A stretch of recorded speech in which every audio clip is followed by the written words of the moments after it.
evening, Dr. Prasanna here. Today I'll be briefly reviewing the renal transplant on ultrasonography. So we'll be looking briefly at the what we are looking after the renal transplant, the normal appearances, and also a few common complications that we can diagnose by ultrasound post-transplant. So renal transplant from the 1960s has been the treatment of choice for most of the end-stage kidney disease and is considered to be the most cost-effective treatment, and also it provides better long-term survival and better quality of life as compared to the hemodialysis and also the peritoneal dialysis. So ultrasound has also been one of the primary modalities of choice since the 1970s for the past 5 decades almost to diagnose the real problems that can be faced with post-transplant and also for the follow-up of the disease. So why ultrasound will be the question. So it is a few of the things we know about ultrasound also applies to this, like it is relatively cheap, non-invasive, can be done bedside, and can be repeated, multiplanar.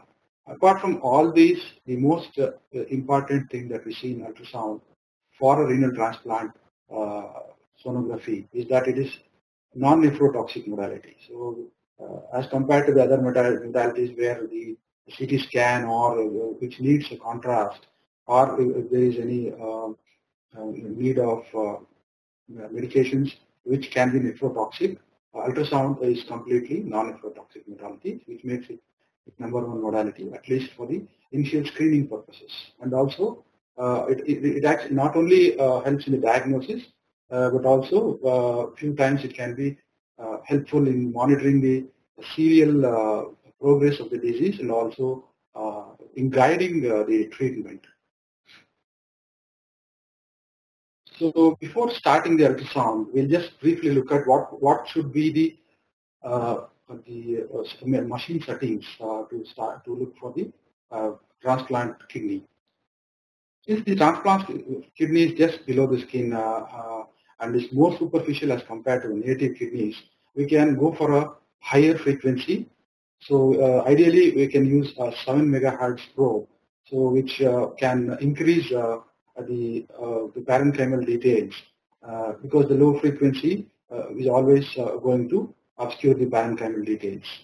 Transducer pressure is also one important factor because the transplant kidney and also the vasculature related to the transplant kidney are very superficial, and we have to voluntarily see to it that the pressure applied by the transducer is minimum.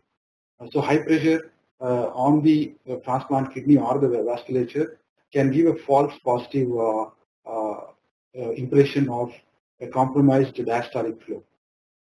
So the Doppler gain should be highest possible because it optimizes global flow assessment. Particularly when we are trying to rule out any focal infarcts or any focal infections. So the filter also should be at the lowest possible, which is again going to maximize the detection of the slow flow. As we see in the intrarenal or the segmental vessels, the flow will be slow flow. So to detect that, the Doppler filter should be at the lowest possible. And also the pulse repetition frequency should be lowest possible because it increases in adjusting the velocities to the lowest possible values. And also later on with the once the flow is seen, if there is aliasing, then we can adjust the velocity scale. So what are we looking for and where exactly the transplant kidney is placed? So as we know, most commonly the transplant kidney is placed in the right iliac fossa, and we also need to know what kind of